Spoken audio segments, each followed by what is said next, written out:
What if the most dangerous man in a maximum security prison wasn't a ruthless killer, but a charming, clever accountant with a gift for conversation?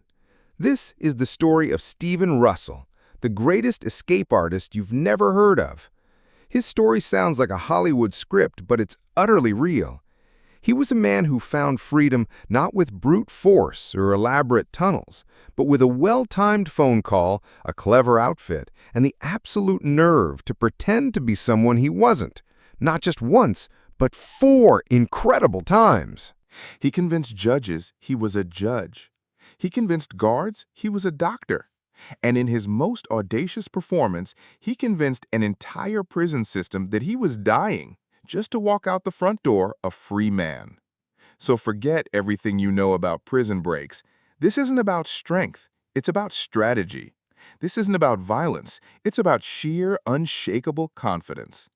Get ready for a story of unbelievable escapes, cunning disguises, and the man who proved that the easiest way to break out of prison is to simply talk your way out.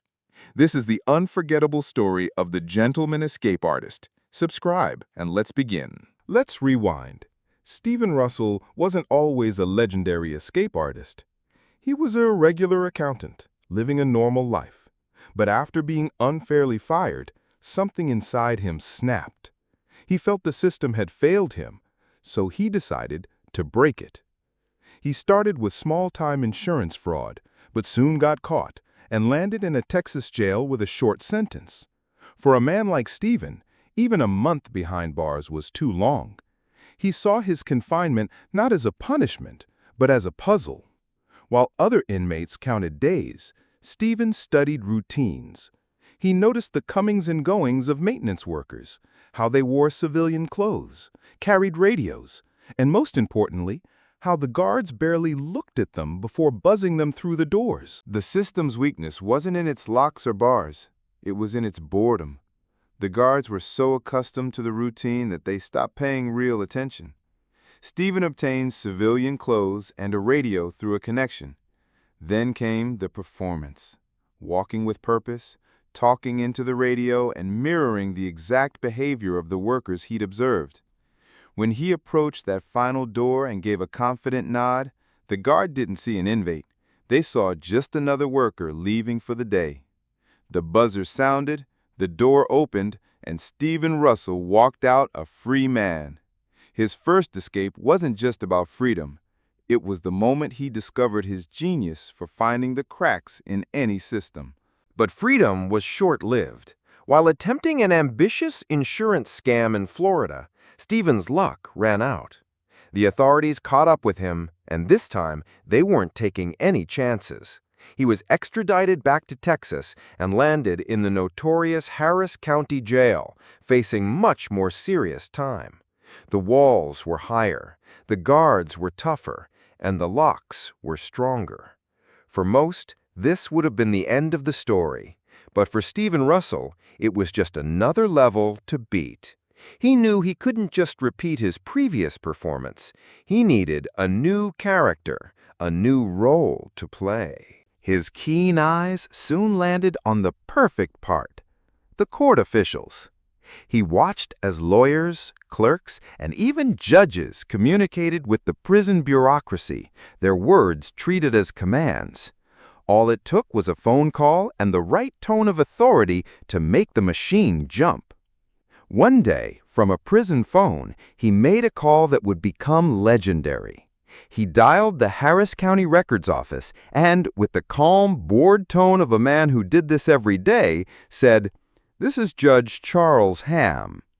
He then proceeded to discuss his own case, instructing the clerk to drastically reduce his own bail from an impossible $950,000 to a manageable $45,000. The clerk, hearing the familiar jargon and confident tone, didn't hesitate. She updated the official record immediately. Just like that, with a single phone call and a flawless performance, Stephen Russell hadn't broken a wall or cut a bar. He had simply whispered into the system's ear, and it obediently opened a door for him. He was once again, against all odds, a free man. It was an audacious act of storytelling where the right lie, told with enough confidence, became the truth. Back in a maximum security Texas prison, Stephen Russell found himself in a true fortress. No maintenance workers to blend in with, no phones to exploit. The state was determined to make an example of the man who had embarrassed them twice. For the first time, escape seemed truly impossible. But Stephen saw an opportunity where others saw only concrete and steel. His new character, a member of the medical staff. He began observing the prison's infirmary personnel. He noticed the specific shade of green of their scrubs, their confident demeanor, and most importantly, the unquestioning access they were granted. The guards were conditioned to open doors for anyone in those green clothes. His plan was simple, yet required immense patience. He managed to get his hands on some green dye and meticulously transformed his standard-issue prison uniform to match the medical scrubs perfectly. On the morning of December 13th, 1996, he put his plan into action. He wore the green uniform underneath his white prison clothes. After an early breakfast, he found a blind spot, stripped off the outer layer, and emerged looking exactly like a member of the medical team. With breathtaking calm, he walked right up to the control booth. The guard inside, distracted by a phone call, saw the green scrubs and automatically hit the release button. Stephen Russell didn't run. He simply strolled out of the maximum security facility, a free man once again. He'd learned a new rule. To escape a prison, sometimes you just need to look like you belong somewhere else. His freedom, earned by a walk in green scrubs, was glorious but brief. Stephen Russell knew the routine by now. Find a new city, forge a new identity, and lie low. He made his way to Biloxi, Mississippi, a town with crowded casinos, perfect for a man who needed to disappear. For a while, he was a ghost again. But ghosts can't resist the urge to be seen. The thrill of the game was an addiction stronger than any fear of capture. He began to scheme again, planning cons to fund his life on the run. He was confident, perhaps too confident, believing he was always the smartest man in the room. He wasn't. Back in Texas, his third escape was a massive humiliation for the prison system. They assigned their best man to the case, Senior Agent Terry Capps. Capps wasn't just a guard. He was a relentless investigator who understood that Russell didn't break out of prison. He talked and tricked his way out. Capps began a methodical hunt, tracking Russell's known contacts. The break came from a simple lead. Capps identified someone who had recently spoken to Russell. Through careful pressure, he learned Russell was in Biloxi. Capps immediately contacted the local marshal's office, sending them Russell's photo and details. The hunt was now a nationwide alert. And then, in a moment of incredible coincidence, the Biloxi marshal himself was driving through town when he saw a man walking down the street. He did a double take. It was him. Stephen Russell, the man from the photo, was just casually strolling in broad daylight. The marshal couldn't believe his luck. He called for backup and moved in. The ghost had been spotted. For the third time, Russell was captured without a fight. He was hauled back to Texas, where a furious judge added more years to his now lengthy sentence. He was thrown into the most secure unit they had. The message was clear. The game was over. But for a mind like Stephen Russell, the game is never over. It just gets more challenging. Locked in solitary confinement, under constant watch, he began to devise his most audacious performance yet. If they wouldn't let him out, he would make them want to throw him out. He started to transform. He stopped eating, shedding a dangerous amount of weight. He practiced vomiting until he could do it on command. He studied the symptoms of a terminal illness until he could mimic them perfectly. Through a hidden network, he had fake medical records placed in his file, diagnosing him with AIDS. For months, he played the role of a dying man. He was too weak to leave his bunk, trembling, wasting away before the guards' eyes. Prison doctors, seeing the documents and his shocking physical state, were convinced they had a terminal patient. His final, horrifying act to sell the lie was to save up his sedative medication and overdose, putting himself into a real days-long coma. The prison administration panicked.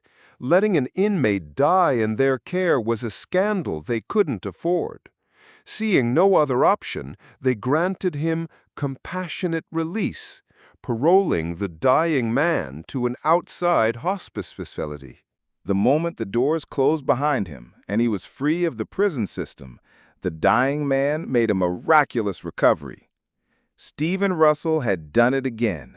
He had convinced the system to willingly let him go. He was a free man. He had not just escaped prison for a fourth time.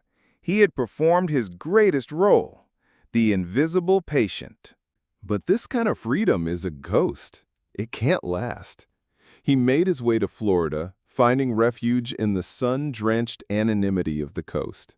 For a while, he lived a quiet life, a grocery store clerk by day, just another face in the crowd. He was playing his most boring character yet, a normal man. But for a mind like Stephen's, normalcy is a prison of its own. The thrill of the game, the addiction to the perfect performance, itched under his skin. He missed the rush of outsmarting the system. The quiet life began to feel like a sentence. He started to plan. Not another small-time scam, but his masterpiece. A grand fraud that would set him up for life. He set his sights on the biggest target he could imagine, a major healthcare corporation. He studied their structure, their language, their vulnerabilities. It was then he saw the perfect advertisement in the paper, a high-level financial position at that very company. It was the role he needed to pull off his plan. The problem? He was an ex-con with a GED and a history of fraud, not a financial manager. But Stephen Russell didn't see problems. He saw roles to be played. He became a character with an impeccable resume, prestigious degrees, and glowing references from former employers. When the company called to check those references, they were connected to numbers that forwarded straight to Stephen himself. He would answer, shifting his voice and mannerisms effortlessly, praising the fictional candidate's brilliance. He was hired on the spot. He didn't break into the system. He walked right through the front door, welcomed with a handshake. For a glorious, fleeting moment, he had won. He had a high-paying job, an office, and the access he needed to orchestrate his grand scheme. He was the ultimate imposter, and the world was his stage. But every performance, no matter how flawless, must eventually face the curtain call. And his was coming sooner than he thought. A simple, careless mistake, a paperwork error at a bank, would unravel his entire elaborate production and bring the walls crashing down around him once more. For a while, Stephen Russell lived his perfect lie. From his sleek office, he began the slow, meticulous process of diverting funds, creating shell companies, and weaving a financial web that would set him up for life. He was no longer just playing a character. He was the director, writer, and star of his own masterpiece, and the corporate world was his stage. But even the most brilliant performances can be doomed by a single, careless prop. Blinded by his own success, Stephen made a critical error. He got greedy. In need of a large sum of cash, he decided to refinance his house. It seemed like a simple transaction, but when the bank manager reviewed his application, a red flag went up. The numbers didn't add up. How could a mid-level financial manager, even a well-paid one, have such massive regular deposits from his employer flowing into his personal account? The manager's curiosity turned to suspicion. Instead of approving the loan, he placed a discreet call to the healthcare company's headquarters, asking to verify the transaction details. That single phone call sent a tremor through the entire corporation. Senior executives launched an internal audit, and the digital paper trail led right back to Stephen's door. They discovered the fraudulent transfers, and a deeper look into his personnel file revealed the terrifying truth. Their star financial manager was a convicted felon, a known fraudster, and an escaped inmate. Panic erupted. The company's CEO immediately contacted the district attorney's office. Stephen, ever perceptive, felt the walls closing in. He knew his time was up. In a final, desperate move, he raced across town, withdrawing over $40,000 from various ATMs before the bank could freeze his accounts. It was a good haul, but not enough for a forever escape. Driven by a fatal mix of arrogance and sentimentality, he made one last, foolish mistake. He believed he could sneak back into his home to retrieve a few precious belongings, a keepsake, a stash of cash, something. But the police were already there, waiting in the shadows. As he approached his own doorstep, he was surrounded. The curtain had finally fallen on his greatest performance.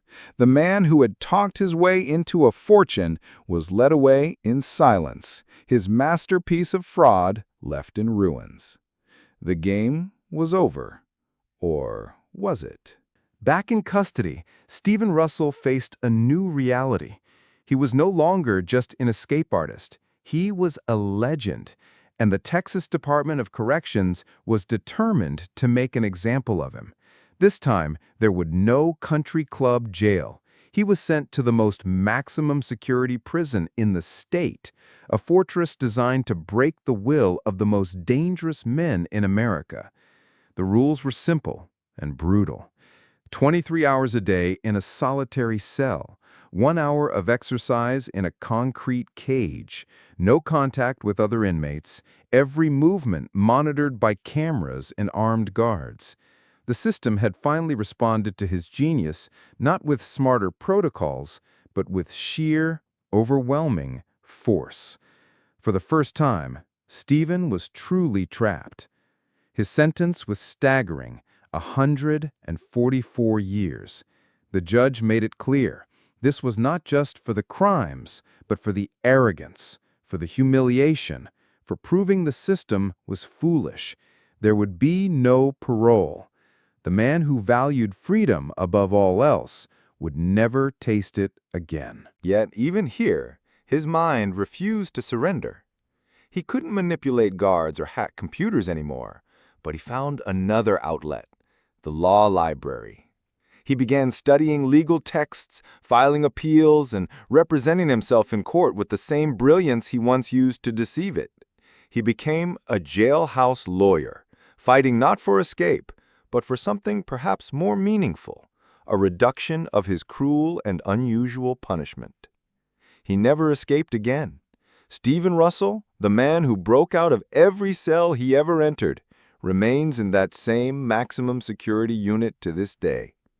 But in a final, ironic twist, the man who spent his life breaking the system now uses his unparalleled understanding of it to help other inmates with their cases.